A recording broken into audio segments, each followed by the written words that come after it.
Good evening student, मैं विकास परमार।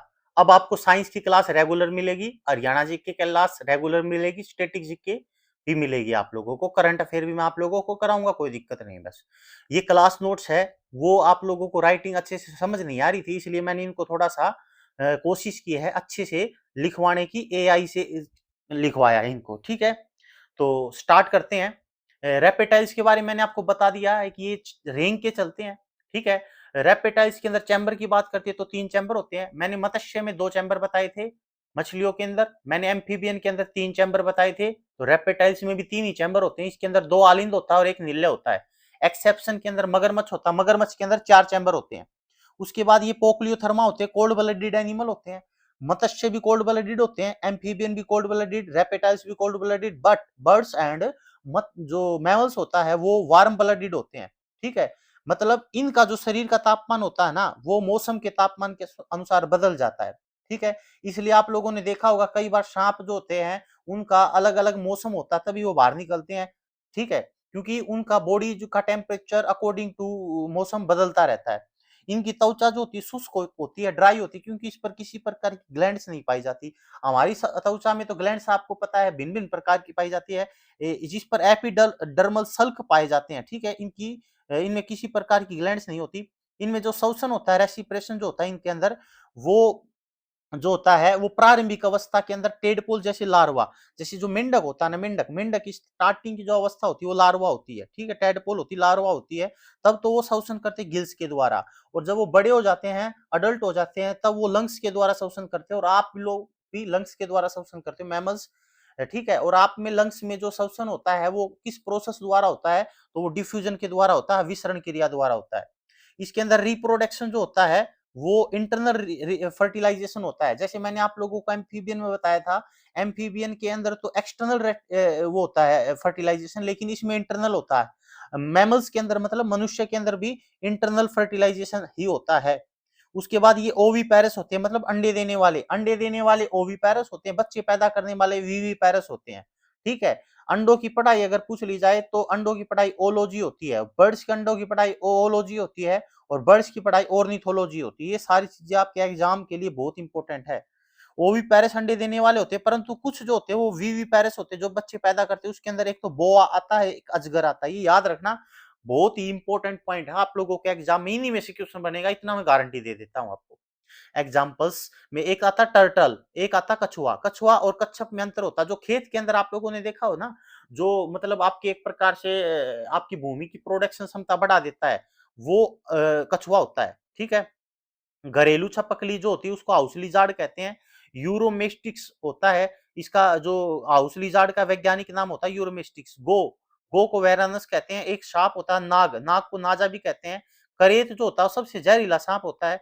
अजगर, python, cobra, viper, स्टेल स्नेक, मगरमच्छ, क्रोकोडाइल, घड़ियाल, एलिगेटर। एग्जाम में ऐसे पूछ सकता है कि निम्नलिखित में से कौन सा एक रेप्टाइल्स का एग्जाम्पल है, और देगा तो इन्हीं में से देगा, और एक्स्ट्रा कहीं से नहीं दे सकता। उसके बाद अगले पॉइंट के ऊपर बढ़ते हैं। सांपों व सरीसृपों से जुड़े मुख्य तथ्य की बात करते हैं। तो पाइथन के बारे में बात करते हैं। सबसे पहले पाइथन जो सबसे लंबा और विषहीन सांप होता है, मतलब अगर आपसे कोई कहे कि जहरीला नहीं होता, और इसकी लंबाई जो होती है 18 फीट तक होती है, ठीक है, पाइथन की।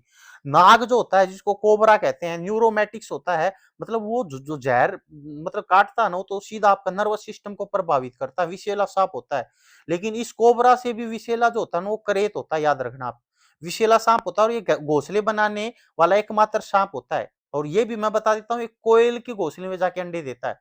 उसके बाद करेत, सॉरी, कोए के घोंसले में अंडे देता, क्योंकि कोयल तो घोंसला बनाती नहीं कभी भी। करेत जो होता है, करेत वो अत्यधिक विषैला सांप होता है। कोबरा से 5 गुना अधिक इसका विष जो होता है वो न्यूरोटॉक्सिक होता है, मतलब ये भी नर्वस सिस्टम को प्रभावित करता है। वेरानस जो होता है इसे साधारण भाषा में गो कहते हैं, गो। ये कई बार पकड़ भी लेते हैं अपने, ये ज्यादा नुकसान नहीं देती। डैक्रो जो होती है इसको उड़ने वाली छिपकली कहा जाता है। ट्रायोनिक्स जो होता है वो नदियों में पाया जाने वाला कछुआ होता है, ट्रायोनिक्स।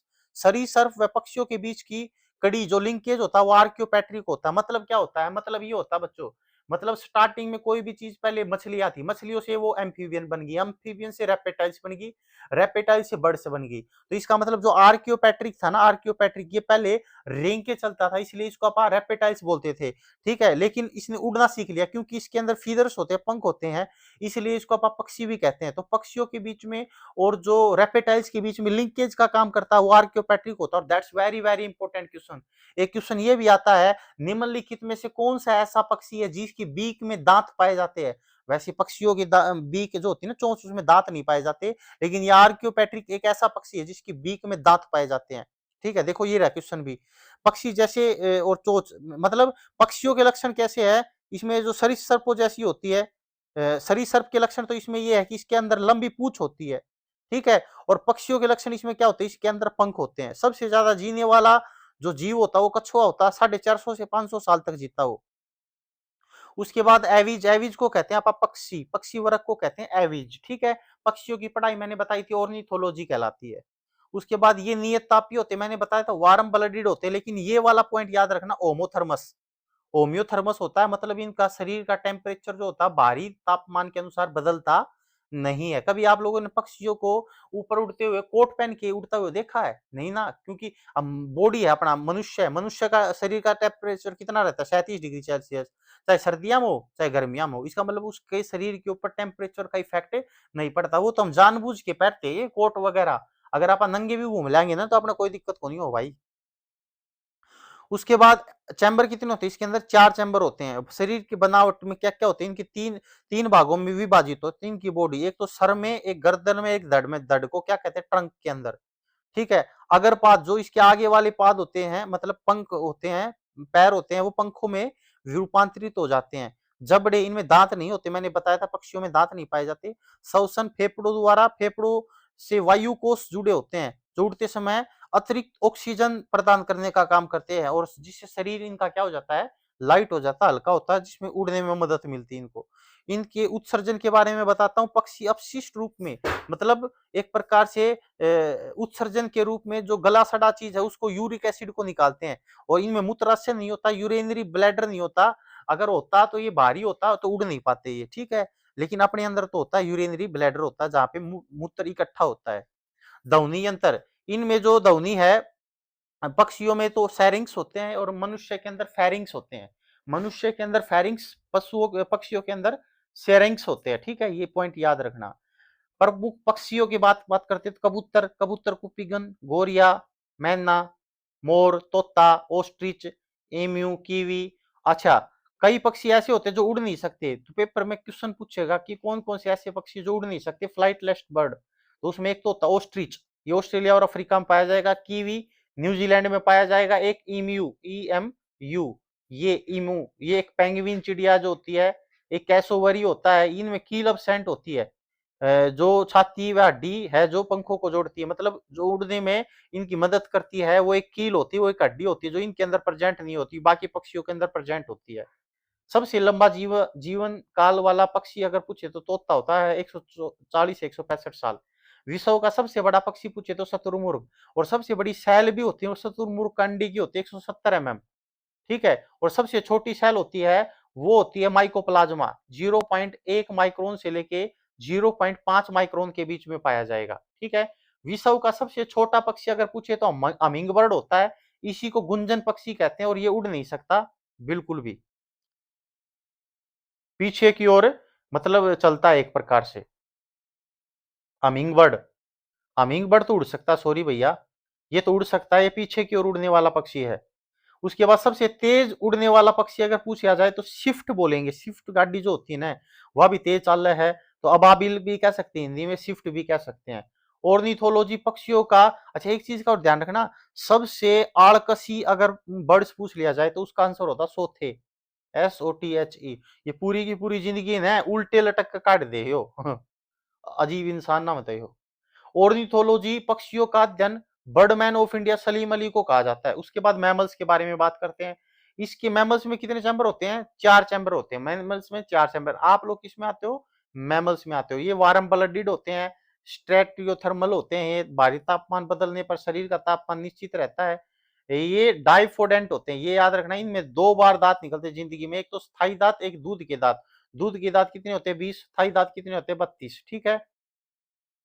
उसके बाद अगला पॉइंट, विषम दंती भी होते हैं, हेट्रोडोंट होते हैं। 4 प्रकार के दांत में, एक तो इंसीजर्स होते हैं, एक काटने वाले, ये इंसीजर्स काटने वाले, कैनाइन रदनक मांस फाड़ने वाले, अगर चवणक प्रीमोलर चबाने व पीसने के लिए, मोलर चबाने व पीसने के लिए। देखो अगर मैं आप लोगों से कहूं ना, इंसीजर्स की संख्या होती है 4, सॉरी 8, एक मिनट रुको, ये होती है 8, ये होती है 8, 4 और फिर ये 8 और ये 12। देखो इंसीजर्स 8, फिर 4 कैनाइन, 8 4 8, ये प्रीमोलर और 12 मोलर होते हैं। ठीक, 8 और 4 12 और 8 20, 20 और 12 32 दांत होते हैं। ठीक है, ये अडल्ट के अंदर पाए जाते हैं इतने दांत।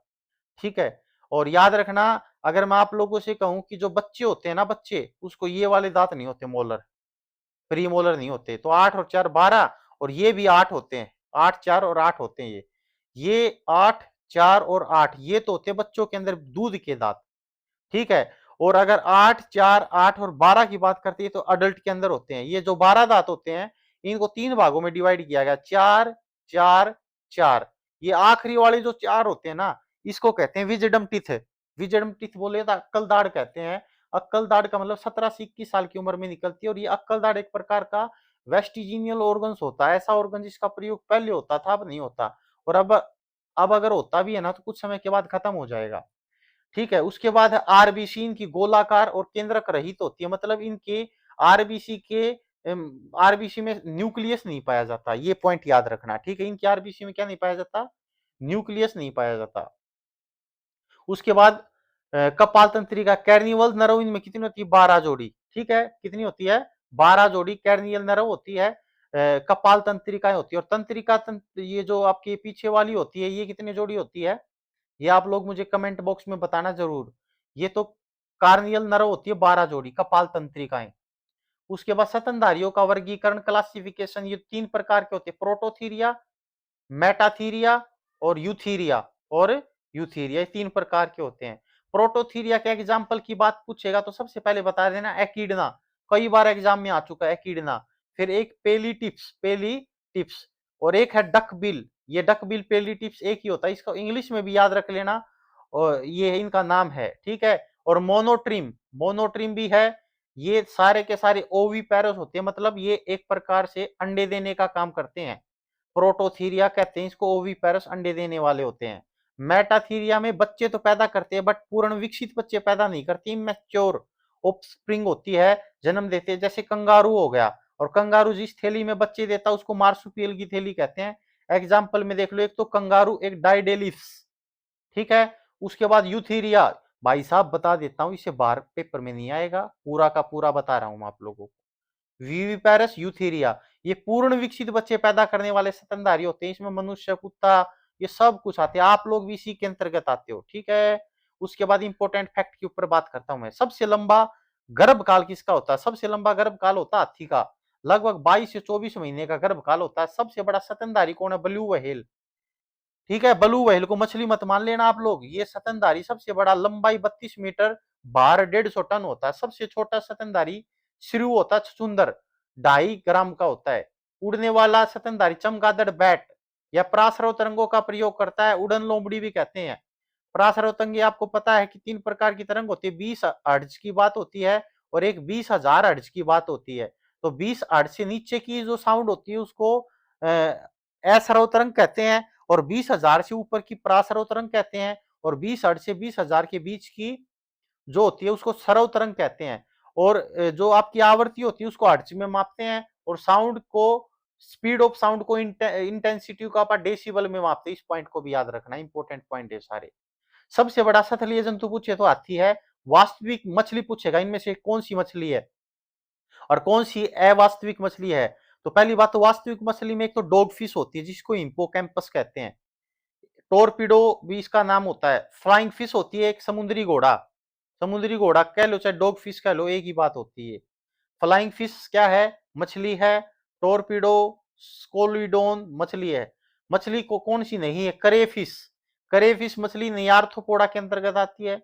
सिल्वर फिश कीट इंसेक्ट्स के अंदर आती है, कटल फिश मोलस्का के अंतर्गत आती है, सटार फिश इकाइनोडर्मेटा के अंतर्गत आती है और डेविल फिश ऑक्टोपस के अंतर्गत आती है। अंडों का अध्ययन क्या कहलाता है? ओलॉजी कहलाता है। विभिन्न जीवों का अध्ययन ओलॉजी मतलब एक प्रकार से, ठीक है। तो आप लोगों को कंप्लीट वीडियो मैंने आपको बता दी है। इसके नोट्स वगैरह जो भी है ना, वो आप लोग मेरे टेलीग्राम चैनल को ज्वाइन कर सकते हो, रिक्वेस्ट भेज सकते हो मेरे पास, मैं आपको ज्वाइन करवा दूंगा। आपको अच्छा रहेगा। धन्यवाद।